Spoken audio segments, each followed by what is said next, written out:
একজন আলেমকে হত্যা করে ফেলেছেন কেন? প্রতিহিংসার রাজনীতি। ইসলাম কি এই শিক্ষা দিয়েছে? কথা কন না কেন? আরে আমার জবাব দেন না কেন আপনারা? ইসলাম কি এই শিক্ষা দিয়েছে? কথা বলেন। রাজনীতির জন্য আপনি একজনকে মেরে ফেললেন, তাও একজন আলেম। অথচ সাহাবাই কারাম তো এমন ছিল, রাজনীতি আপনি একদল করেন, আমি একদল করি, দ্বন্দ্ব থাকতে পারে, কথা থাকতে পারে, তাই বলে আপনাকে আমি হত্যা করে ফেলবো, আপনাকে আমি জেলখানায় ঢুকাবো, আপনার উপর জুলুম করব, সেই অধিকার কি ইসলাম দিয়েছে? কথা বলেন। রুহামাউ বাইনাহুম মুহাম্মাদুর রাসূলুল্লাহ ওয়াল্লাযীনা মাআহু আশিদ্দাউ আলাল কুফফার। সাহাবীরা ছিল কাফেরের উপর কঠোর, এখন আমরা এক ভাই আর এক ভাইয়ের উপর কঠোর। কথা কয়েন। সাহাবীরা ছিল এমন, কাফের মুশরিক বেঈমানদের ব্যাপারে এরা কঠোর, কিন্তু নিজেদের ব্যাপারে একজন আর একজনের ব্যাপারে দয়ার সাগর। আমাদের ব্যাপারে দেখা যায় পুরাটা উল্টা।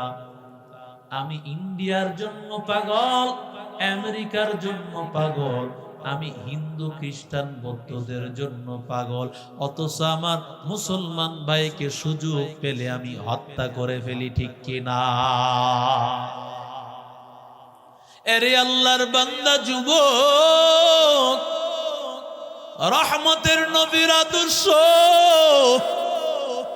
আমার নবীর আদর্শ, সাহাবায়ে কেরাম নিজেদের ব্যাপারে দয়ার সাগর। নিজের খাবারের ব্যবস্থা নাই, কিন্তু এক ভাই আর একজনকে খাওয়ায়। আল্লাহ বলেন ওয়ায়ুসিরুনা আলা আনফুসিহিম ওয়ালাউ কানা বিহিম খাসাসা। আল্লাহ বলে রে জানো, সাহাবায়ে কেরামরা এমন, নিজেদের প্রয়োজন থাকা সত্ত্বেও নিজের খাবারটা অন্য ভাইকে দিয়া দেয়। আরো জোরে বলেন। ও আল্লাহর বান্দা, রহমাতুল লিল আলামিন একজন মেহমান আসার পরে মায়ার নবী ডাক দিয়া বলেন, এই মেহমানের মেহমানদারি করবে কেমন কেউ আছো নাকি?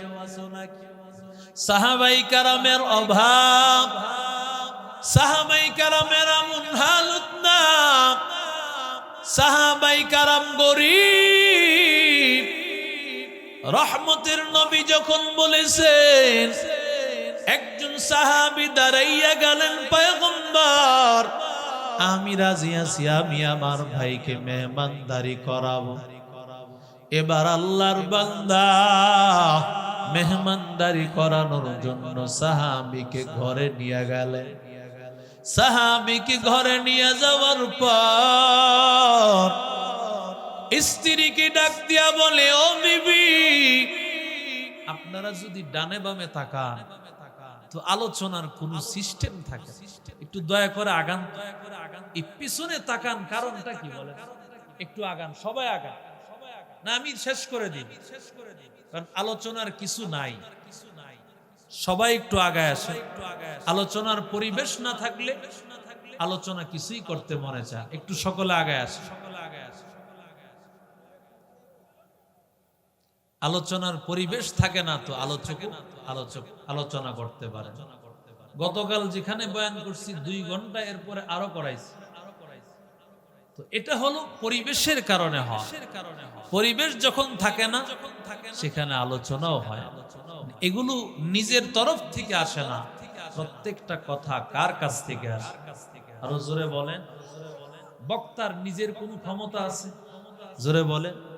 কোরআন হাদিস যতটুকু শিখছে সেটা আল্লাহই দিয়েছেন, আর যতটুকু কথা বলে একটা হরফ, একটা শব্দ বলার ক্ষমতা নাই যদি আল্লাহর কাছ থেকে অনুমতি না আসে, ঠিক কিনা? জোরে বলেন। রহমতের নবী আমার মায়ার নবী রহমাতুল লিল আলামিন দিয়েছেন, নাও ও ওরে মেহমান হিসেবে নিয়ে যাও।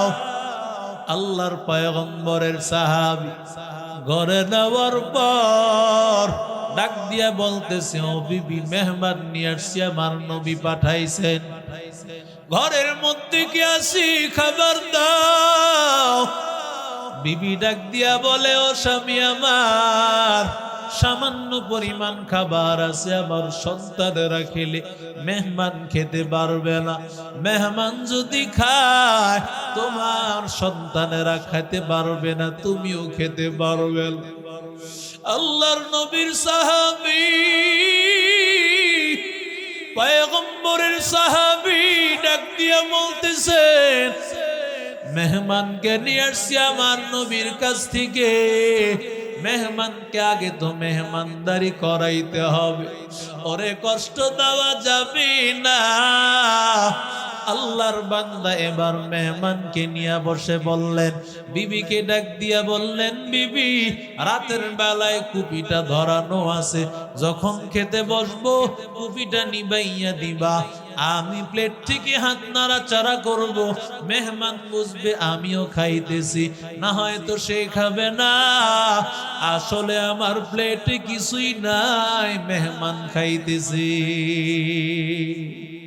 আরো জোরে কর।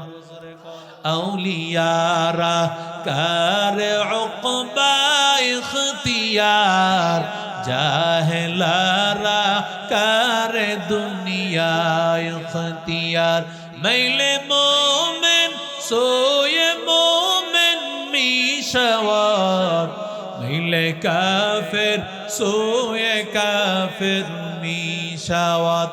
এক জামানা সোহবতে বা আউলিয়া, বেহতর আজ 100 সালে তাআত বেরিয়া, আশিকারা মিল্লত মজহব জুদাস, আশিকারা মিল্লত মজহব খুদা।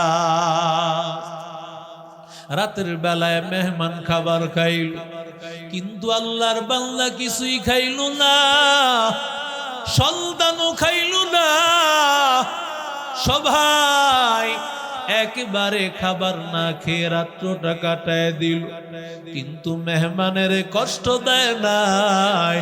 সকাল বেলায় যখন রহমতের নবীর সামনে সাহাবী ফজরের নামাজ আদায় করতে গেলেন, নবী ডাক দিয়া বলে, সাহাবী শোনো, আল্লাহ তোমার আর তোমার স্ত্রীর আচরণে এত বেশি খুশি হয়ে গেছে, আল্লাহ আয়াত নাযিল করে জানাইয়া দেয়, ওয়ায়ুসিরুনা আলা আনফুসিহিম ওয়ালাউ কানা বিহিম খাসাসা।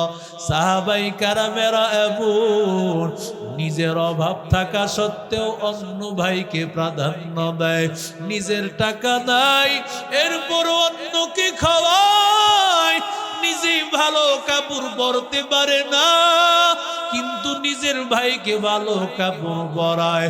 রুহামাউ বাইনাহুম তারাহুম রুকআন সুজদান ইয়াবতাগুনা ফাদলাম মিনাল্লাহি ওয়া রিদওয়ানা।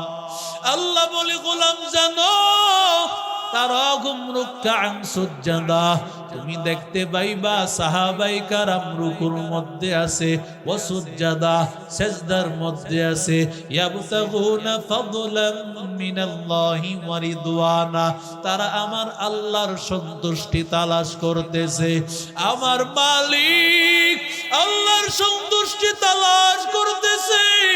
ও আল্লাহর বান্দা, এই যে মাদ্রাসার ছাত্র, আল্লাহ তাআলা উলামায়ে কেরামের সোহবতের কারণে দেখবেন ছোট্ট বাচ্চাগুলো, আমার আপনার ঘরের মধ্যে যেই বাচ্চাগুলো 10 বছর 15 বছরেও কিছুই জানে না, নামাজ বুঝে না, কোরআন তেলাওয়াত করতে জানে না, অথচ বান্দা তাকাইয়া দেখো এই মাদ্রাসার ছাত্রগুলো আল্লাহ তাআলার পয়গম্বরের ওয়ারিসদের সোহবতের কারণে, মাদ্রাসার ছোঁয়ার কারণে নবীর ইলমের ছোঁয়ার কারণে এত দাম, এত দাম।